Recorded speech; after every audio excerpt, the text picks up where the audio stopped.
sommes ravis de vous accueillir dans le cadre de Parole de Pro, nouveau format proposé par le Carrefour Occitanie. Parole de Pro donne la parole aux professionnels pour présenter des projets, des expérimentations et actions innovantes pour mieux appréhender les nouveaux enjeux de la formation qui ont transformé de manière significative l'écosystème de la formation.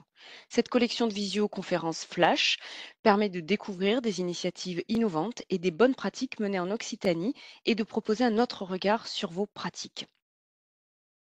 Aujourd'hui, c'est Frédéric Monin, directeur du CFA Sport Animation Occitanie, qui va témoigner notamment sur la stratégie d'évolution de l'offre de formation. Bonjour Frédéric Monin. Bonjour. Alors, est-ce que vous pouvez déjà en quelques mots bien vous présenter et surtout présenter le CFA Sport Animation Occitanie, qui a une spécificité puisque c'est un CFA hors les murs. Oui, ben, je vais surtout présenter le CFA puisque vous m'avez déjà présenté.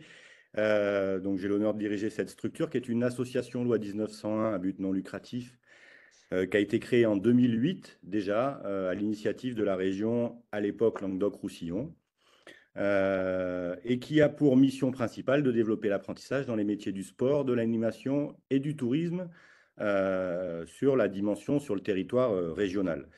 Le choix d'un CFA hors les murs a été fait dès la création, puisque l'objectif, c'était bien de rayonner sur l'ensemble d'un territoire régional. Et c'est un peu la particularité de notre structure. C'est-à-dire que le CFA, finalement, n'accueille pas les apprentis dans ses murs. C'est un peu pour ça qu'on appelle ça un hors les murs. Le CFA a surtout pour mission de gérer le contrat d'apprentissage au sens large, c'est-à-dire à la fois d'accompagner les apprentis, futurs apprentis et les employeurs dans le montage du contrat, dans la signature du contrat et dans le déroulement du contrat d'apprentissage du début à la fin, avec tous les éléments administratifs, financiers ou d'accompagnement social, éventuellement des apprentis, le cas échéant. Donc on est vraiment sur cette dimension code du travail au niveau du CFA, dans la gestion de l'apprentissage. Et puis, on conventionne avec un certain nombre d'écoles, d'organismes de formation, qui, elles, vont accueillir et former les apprentis et suivre également leur formation dans l'entreprise. Donc c'est vraiment un binôme à la fois CFA qui gère une fois de plus l'apprentissage et organisme de formation qui porte la responsabilité pédagogique de la formation au sens large, à la fois en centre, mais aussi du suivi en entreprise. Voilà, donc après la création de 2008, le système s'est développé. On a eu une deuxième date un peu forte en 2018, suite à la fusion des régions et la mise en place de la région Occitanie. Il a été décidé d'un commun accord avec le CREPS de Toulouse qui portait un CFA public de développer le modèle hors murs à l'ensemble du territoire, du nouveau territoire Occitanie. Et puis c'était aussi en même temps la loi du 5 septembre 2018 sur la réforme de l'apprentissage qui a quand même impacté fortement nos fonctionnements. Et puis aujourd'hui, en 2023, 5 ans après, l'association va fêter ses 15 ans. On est présent sur environ 40 sites de formation sur l'ensemble des départements de la région, pour une cinquantaine de diplômes dans les métiers qui nous concernent, et avec un peu plus de 2500 apprentis formés en 2022. Et des statistiques intéressantes, hein, puisqu'on est environ à 80% de réussite aux examens et 90% de sorties positives, c'est-à-dire d'apprentis qui soit prennent un poste, rentrent dans la vie professionnelle après l'obtention de leur diplôme, soit éventuellement enchaînent sur un nouveau diplôme, quelquefois par la voie, enfin souvent même par la voie de l'apprentissage, puisqu'on a aujourd'hui près d'un tiers des apprentis qui sont sur des logiques de cursus par la voie de l'apprentissage, c'est-à-dire c'est pas une fois pour un diplôme, mais c'est bien sur un projet professionnel plus large. Alors avant de rentrer dans le vif du sujet, vous avez bénéficié d'un accompagnement dans le cadre du programme Innove Emploi Modernisation proposé par la région. Pouvez-vous nous en dire un petit peu plus et nous préciser les raisons qui vous ont amené à solliciter cet accompagnement et comment cela s'est traduit? Oui, on s'est tout de suite positionné sur cet appel à projet des publications. On avait des enjeux forts, y compris liés au fait de notre organisation hors les murs, c'est-à-dire que on a cette difficulté que nous ne sommes pas en contact physique avec les apprentis puisqu'ils sont dans les organismes de formation conventionnés et finalement ils sont jamais au CFA. Donc on avait cette difficulté de dire comment on fait pour apporter un niveau d'information uniforme, égal à tous les apprentis de la région, quel que soit leur site de formation et quelle que soit aussi la date de début de leur formation, puisqu'on a aussi une particularité, c'est qu'on a des formations qui démarrent un peu tout au long de l'année et on n'est pas du tout complètement formaté comme l'éducation nationale, souvent sur une rentrée en septembre. Donc on avait cette double problématique. Et donc, l'idée de cet appel à projet, c'était de se faire accompagner sur le développement d'une plateforme de formation à distance type Moodle qu'on avait déjà, mais qui était pas très développée. Et puis, l'idée de construire ce qu'on a appelé un parcours d'intégration des apprentis, qui serait très transversal, une fois de plus, quel que soit le site et quel que soit le diplôme préparé. Donc ça, c'était l'élément, je dirais, principal. Et à côté de ça, on avait l'idée d'optimiser un parcours de formation de maître d'apprentissage, qui est un élément aussi très important dans notre politique de suivi et d'accompagnement des employeurs, par, une fois de plus, une formation qui pourrait être faite à distance, et l'accompagnement des équipes, parce que c'est l'objet de cet appel à manifestation d'intérêt, c'était de faire monter en compétence les équipes du CFA sur tout ce qui relevait de la production de contenu numérique ou de contenu vidéo ou de contenu audio pour alimenter ces outils de formation à distance. Alors, est-ce que vous pouvez nous présenter globalement justement la stratégie d'évolution de votre offre mise en place? Alors au bilan de cette action, peut-être déjà s'arrêter sur les réussites. On a complètement finalisé le parcours de formation des maîtres d'apprentissage qui est aujourd'hui disponible pour tous nos employeurs, 100% en distanciel. Donc ça, c'était important aussi dans l'accessibilité de ces contenus-là. Ensuite, on a finalisé le parcours d'intégration des apprentis avec des capsules vidéo produites, notamment par exemple sur les droits et devoirs des apprentis, le code du travail, cette dimension un peu nouvelle souvent pour eux qui sortent d'un statut d'étudiant et qui découvrent le monde du travail sous leur statut d'apprenti. Donc tout ça, ça a été mis en place. On a optimisé aussi la plateforme. Après, là où on a mis une limite, nous, dans le résultat et le bilan de cette aventure, euh, c'est de dire qu'on a finalement, à notre échelle, à notre niveau, pas toutes les compétences pour produire des contenus, notamment des contenus de vidéo de très grande qualité. Donc la montée en compétences, en tout cas sur la production de contenu, il nous semble aujourd'hui plus intéressant parce que les choses aussi vont très vite, hein, et que si on n'est pas sur ce sujet-là tous les jours à suivre les évolutions, on produit vite des contenus finalement qui sont soit obsolètes, soit has-been dans la forme, hein. Je ne parle pas du fond, je parle de la forme. Donc on a plutôt réorienté notre stratégie sur le fait de s'appuyer sur des cellules de production qui sont spécialisées, hein, qui sont des professionnels de ça. Nous, on fait le contenu, on fait le fond, mais la forme, on la confie.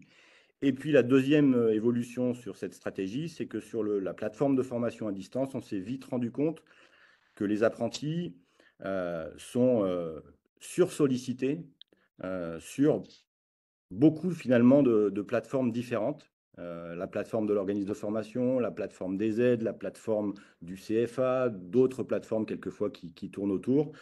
Et du coup, on a vraiment pris le parti de publier nos contenus sur des canaux qui n'obligent pas à un login ou un mot de passe, c'est-à-dire finalement des contenus qu'on rend publics parce qu'on considère que c'est pour le bien de tous et qui sont finalement aujourd'hui diffusés soit via notre site internet directement, soit via nos réseaux sociaux, notre chaîne YouTube, etc. C'est-à-dire une facilité d'accès finalement à ces contenus.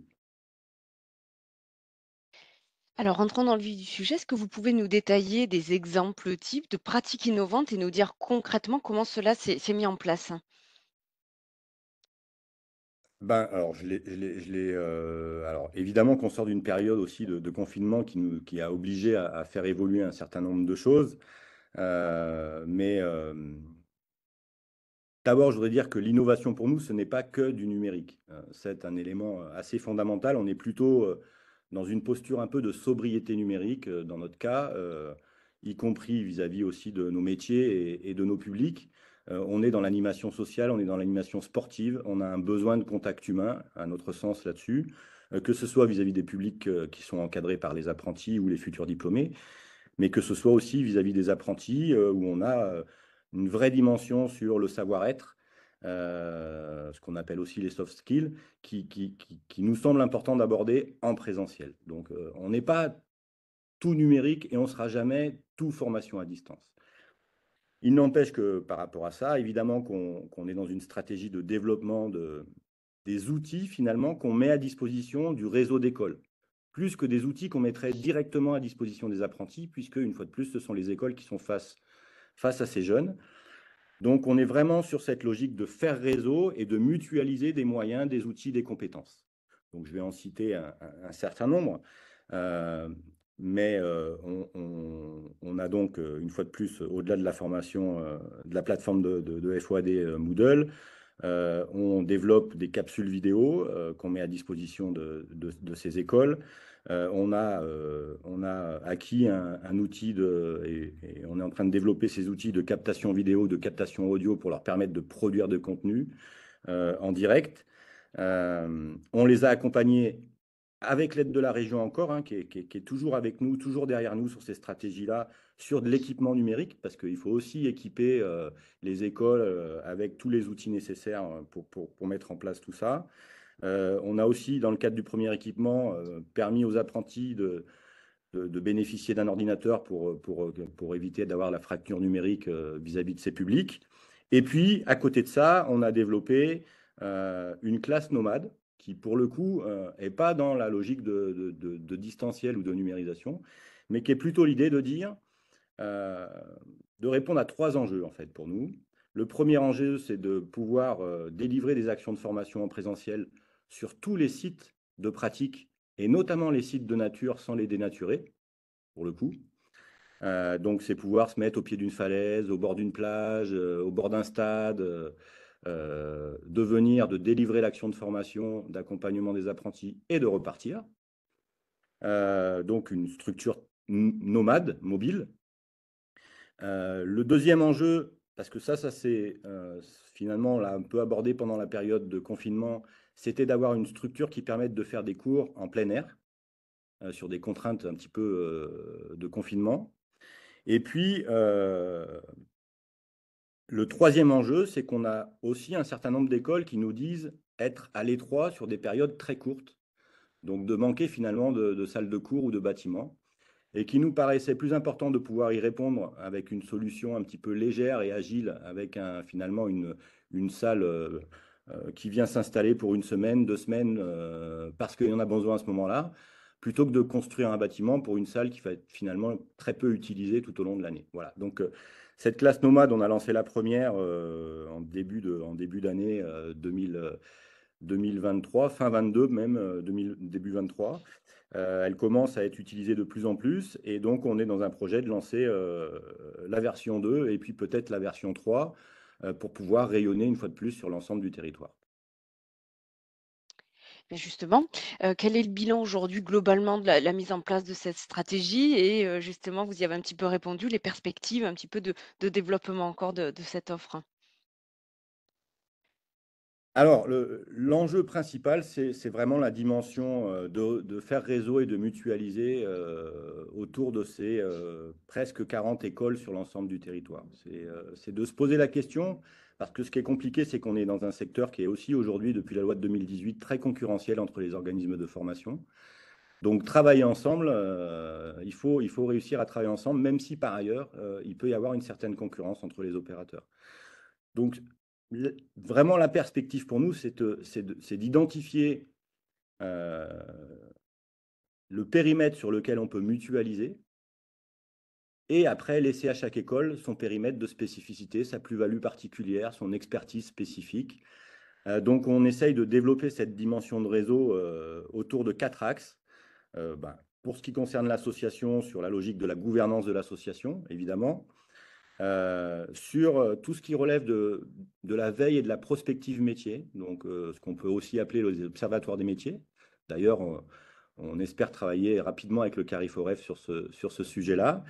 heu, mutualiser sur tout ce qui relève de la notoriété et de la connaissance de l'apprentissage, parce qu'on se rend compte qu'il y a encore un certain nombre d'employeurs ou de jeunes qui ne savent pas qu'ils peuvent préparer ces diplômes, des métiers du sport et de l'animation par la voie de l'apprentissage. Et puis le dernier, qui est peut-être le plus important, c'est tout ce que relève de l'innovation et de la qualité, qui est un peu le cœur du sujet aujourd'hui.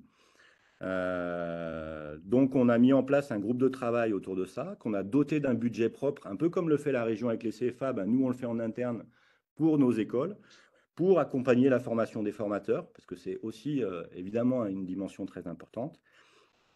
Et puis, une fois de plus dans cette logique de mutualisation, on a une vraie ambition de créer des tiers-lieux d'apprentissage qui seraient vraiment des lieux, de partage de pratiques et de mutualisation de moyens. Donc à la fois peut-être des classes nomades demain, mais aussi, des compétences de captation vidéo, des outils de captation vidéo, des salles de cours qui seraient partagées finalement entre toutes les écoles d'un même territoire, heu, pour éviter, voilà, je vais le dire simplement, de financer 10 salles informatiques, sur Montpellier, alors qu'on pourrait très bien en mutualiser une, au sein du réseau. Voilà, donc on est vraiment dans cette dynamique-là et dans cette perspective-là, en restant, toujours dans cette idée, quand même de sobriété numérique, et de préserver les relations humaines, que ce soit vis-à-vis de nos apprentis, mais aussi vis-à-vis de l'ensemble de nos utilisateurs. Merci Frédéric Monin d'avoir partagé ce témoignage. Retrouvez toute la programmation de Parole de Pro et bien plus encore sur notre site internet cariforefoccitanie.fr et on se donne rendez-vous pour le prochain témoignage dans le cadre de Parole de Pro. À bientôt.